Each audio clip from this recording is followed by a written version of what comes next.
I would like to begin with Libya on a rather somber note.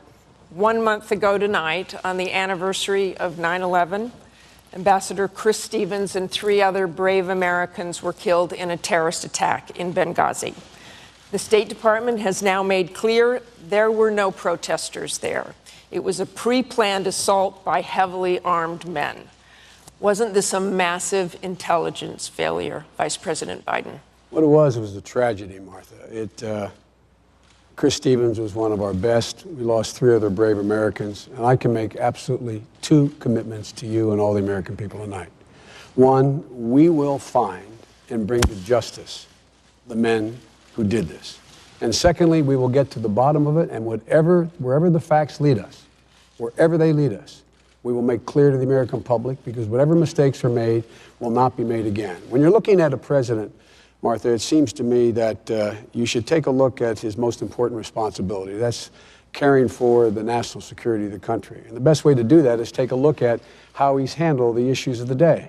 On Iraq, the president said he would end the war. Governor Romney said that was a tragic mistake. We should have left 30,000. He ended it. Governor Romney said that was a tragic mistake. We should have left 30,000 troops there. With regard to Afghanistan, he said he will end the war in 2014. Governor Romney said we should not set a date, number one, and number two, with regard to 2014, it depends. When it came to Osama bin Laden, the president, the first day in office, I was sitting with him in the Oval Office. He called in the CIA and signed an order saying my highest priority is to get bin Laden. Prior to the election, prior to him being sworn in, Governor Romney was asked the question about how he would proceed. He said, I wouldn't move heaven and earth to get bin Laden. He didn't understand it was more than about taking a murderer off the battlefield. It was about restoring America's heart and letting terrorists around the world know, if you do harm to America, we will track you to the gates of hell if need be. And lastly, the President of the United States has led with a steady hand and clear vision. Governor Romney, the opposite. The last thing we need now is another war. Congressman Ryan. We mourn the loss of these 4 Americans who were murdered. When you take a look at what has happened just in the last few weeks, they sent the UN ambassador out to say that this was because of a protest and a YouTube video. It took the president 2 weeks to acknowledge that this was a terrorist attack. He went to the UN, and in his speech at the UN, he said 6 times he talked about the YouTube video. Look, if we're hit by terrorists, we're going to call it for what it is, a terrorist attack. Our ambassador in Paris has a Marine detachment guarding him. Shouldn't we have a Marine detachment guarding our ambassador in Benghazi, a place where we knew that there was an al-Qaeda cell with arms? This is becoming more troubling by the day. They first blamed the YouTube video. Now they're trying to blame the Romney-Ryan ticket for making this an issue. And with respect to Iraq, we had the same position before the withdrawal, which was we agreed with the Obama administration. Let's have a status of forces agreement to make sure that we secure our gains.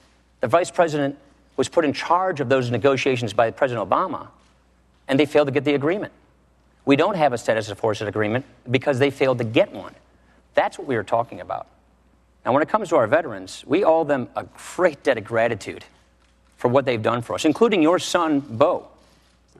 But we also want to make sure that we don't lose the things we fought so hard to get. And with respect to Afghanistan, the 2014 deadline, we agree with the 2014 transition. But what we also want to do is make sure that we're not projecting weakness abroad. And that's what's happening here. This Benghazi issue would be a tragedy in and of itself. But unfortunately, it's indicative of a broader problem. And that is what we are watching on our TV screens is the unraveling of the Obama foreign policy, which is making the world more chaotic and us less safe. I just want to talk to you about right in the middle of the crisis. Governor Romney, and you're talking about this again tonight, talked about the weakness, talked about apologies from the Obama administration. Was that really appropriate right in the middle of the crisis?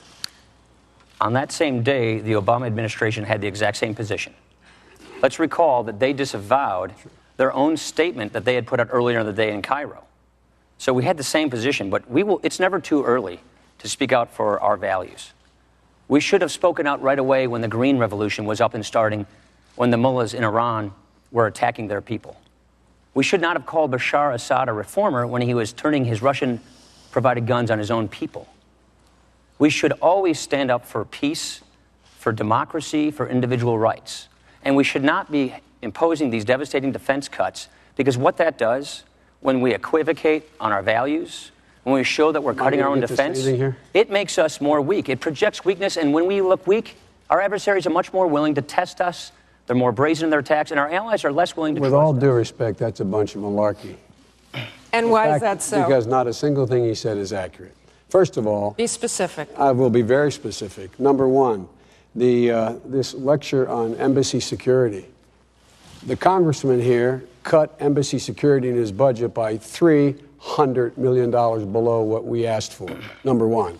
So much for the embassy security piece. Number two, Governor Romney, before he knew the facts, before he even knew that our ambassador was killed, he was out making a political statement which was panned by the media around the world. And this talk about this weakness, I don't understand what my friend's talking about here. This is a president who's gone out and done everything he has said he was going to do. This is a guy who's repaired our alliances so the rest of the world follows us again. This is the guy who brought the entire world, including Russia and China, to bring about the most devastating